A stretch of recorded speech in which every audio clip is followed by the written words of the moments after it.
अल्लाह के नाम से जो बड़ा कृपाशील अत्यंत दयावान है। प्रशंसा अल्लाह ही के लिए है जो सारे संसार का रब प्रभु पालनहार है। बड़ा कृपाशील अत्यंत दयावान है, बदला दिए जाने के दिन का मालिक है। हम तेरी ही बंदगी करते हैं, तुझी से मदद चाहते हैं। हमें सीधा मार्ग दिखा, उन लोगों का मार्ग जो तेरे कृपा पात्र हुए, जो न तेरे प्रकोप के भागी हुए और न गुमराह हुए। ये कुरान का पहला अध्याय है, इसका नाम है अल-फातिहा। इसका अर्थ होता है प्रस्तावना। ये वास्तव में एक दुआ, एक प्रार्थना है जो ईश्वर ने कुरान का अध्ययन करने वालों को सिखाई है। अब हम इसके विभिन्न वाक्यों का संक्षिप्त व्याख्या हम प्रस्तुत करेंगे। सबसे पहले कहा गया है कि अल्लाह के नाम से जो बड़ा कृपाशील अत्यंत दयावान है। ये कुरान के हर अध्याय के ऊपर ये वाक्य लिखा है। इसका मतलब ये है कि हम ये अध्ययन ईश्वर के नाम से आरंभ कर रहे हैं। और इसी तरह ये हिदायत भी दी गई, शिक्षा दी गई कि जो भी काम आरंभ करो वो अल्लाह ईश्वर के नाम से करना चाहिए। इससे ईश्वर की सहायता भी प्राप्त होती है और आदमी सही काम करता है, वो गलत काम से बच जाता है। इसके बाद इस अध्याय का पहला वाक्य, इसमें कहा गया है प्रशंसा अल्लाह ही के लिए है। और ये चीज़ हम देखते हैं कि किस प्रकार ईश्वर ने पूरी संसार को बनाया, उसके अंदर सारी चीज़ें बनाई, उसके अंदर उसके चमत्कार, उसकी शक्ति पता चलती है। और खुद जब इंसान अपने आप को देखता है तो उसे पता चलता है कितनी बड़ी शक्ति उसके अंदर है कि उसने हम जैसे इंसानों को पैदा किया और तमाम पूरा विशाल काय ब्रह्मांड को पैदा किया। और आदमी पुकार उठता है सारी प्रशंसा केवल ईश्वर अल्लाह के लिए। प्यार कहा गया है कि जो सारे संसार का रब प्रभु पालनहार है, यानी इस पूरे ब्रह्मांड को बनाने वाला, उसको चलाने वाला, उसका पालन पोषण करने वाला, उसका प्रबंध करने वाला केवल अल्लाह ईश्वर है। आगे उसका गुण बताया गया है कि बड़ा कृपाशील अत्यंत दयावान है। यानी जहाँ ईश्वर के अनेक गुण पाए जाते हैं उसमें सबसे बड़ा और बहुत बार कुरान के अंदर इसको बताया गया कि ईश्वर रहमान और रहीम है, कृपाशील दयावान है।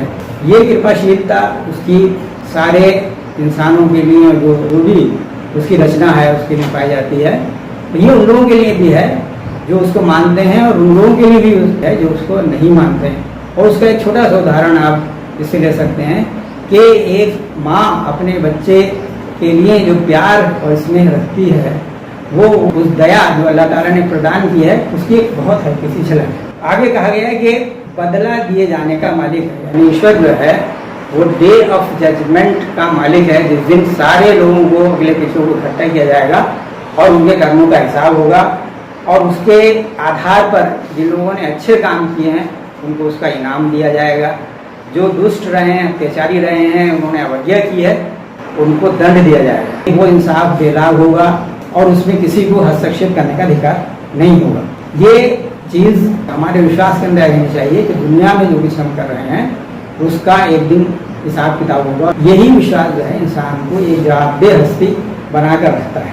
इसके बाद इंसान की क्या हैसियत है उसको बताया गया कि हम तेरी ही बंदगी करते हैं और तुझे से मदद चाहते हैं। यानी हमारी पूजा अर्चना, हमारी इबादत, हमारी दास्ता सब केवल तेरे लिए हैं। हम तेरे आगे ही सर झुकाते हैं, नतमस्तक होते हैं और हम तेरी ही आज्ञा का पालन करते हैं। और उसके बाद क्या है, तुझे से मदद चाहते हैं, यानी हम सहायता के लिए केवल तेरे आगे हाथ फैलाते हैं, अपनी परेशानी, अपने दुख दर्द को तेरे आगे रखते हैं।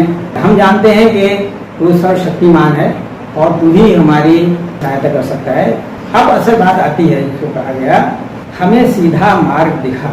यानी दुनिया के अंदर तरह तरह के विचार हैं, तरह तरह के रास्ते हैं। लोग बहुत सारे पगडंडियाँ हो सकती हैं, बहुत सारे रास्ते हो सकते हैं हमारे सामने होते हैं। उसमें वो कौन सा रास्ता है जो हमें सफलता की ओर ले जाएगा? वो कौन सा रास्ता है जो हमें गलत होने से बचाएगा, जिसका अंजाम, जिसका अंत अच्छा होगा? उस रास्ते की हमारी रहनुमाई कर, हमारा मार्गदर्शन कर। तो इसी रास्ते को थोड़ा सा और बताया गया कि ये रास्ता उन लोगों का जो कि तेरा पात्र रहे, जिन पर तेरी आशीष, तेरा नेमत उतरी और जो तेरी कृपा के भागी बने। हमें उन लोगों का रास्ता चाहिए, उन लोगों का रास्ता नहीं चाहिए जो हो सकता है दुनिया में किसी समय कोई बड़ा पद या बहुत ऊंचा स्थान प्राप्त कर लिया हो, लेकिन वो गुमराह हों या वो तेरे गज़ब का या तेरे प्रकोप के भागी रहे हों।